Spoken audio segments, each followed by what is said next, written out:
शर्म महसूस छो कर हाँ चे हे तो के मुझो सलोप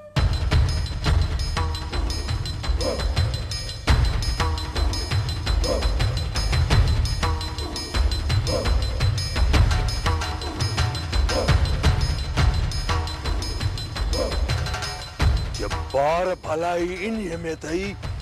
तो मुझे रास्ते में न अचो न तो बोला शंचा ढेर लगाए चली दो साए नीरे तू ऐसा गोट जायूं सुठो इन्हीं में थी तो कानू ऐसा जे विच में न अच मीर खान तो जे को असा कयो असा तो के माफ कयो बाकी खानू के कोन छडीदा सु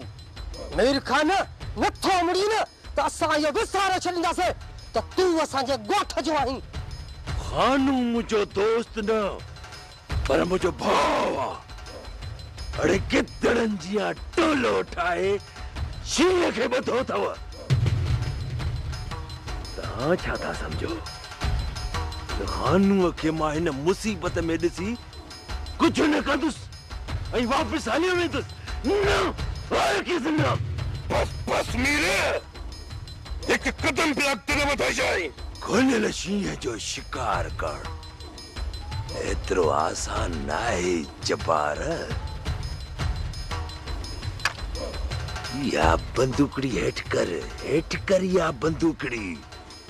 मां तो खोलिया खानू के ॾिसां त केर थो रोके अरे के में तम जेको मूंखे रोके ॾेखारे मारो के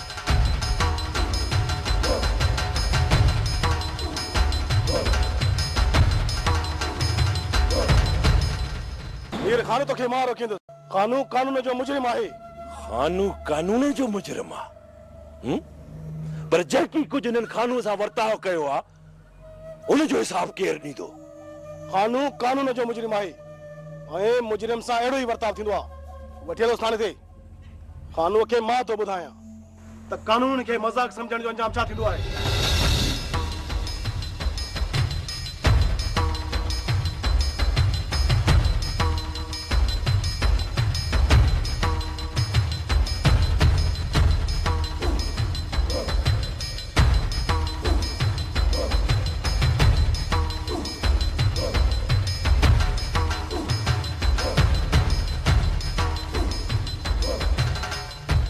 कमदार हीअं न सम्झ जाए त इहा ॻाल्हि हिते ख़तम थी वई रांदि जी शुरूआत तो कई आहे ऐं रांदि जी पुॼाणी मां ख़तम कंदुसि मां मीर खान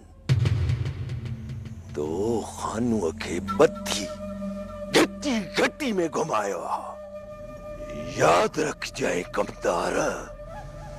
जेकॾहिं मां तुंहिंजो इहो पटको लाहे हीअं ॻिचीअ में विझी ॻोठ जी घिटी में सरगस न करायो त मुंहिंजो नालो बि मीर खान न आहे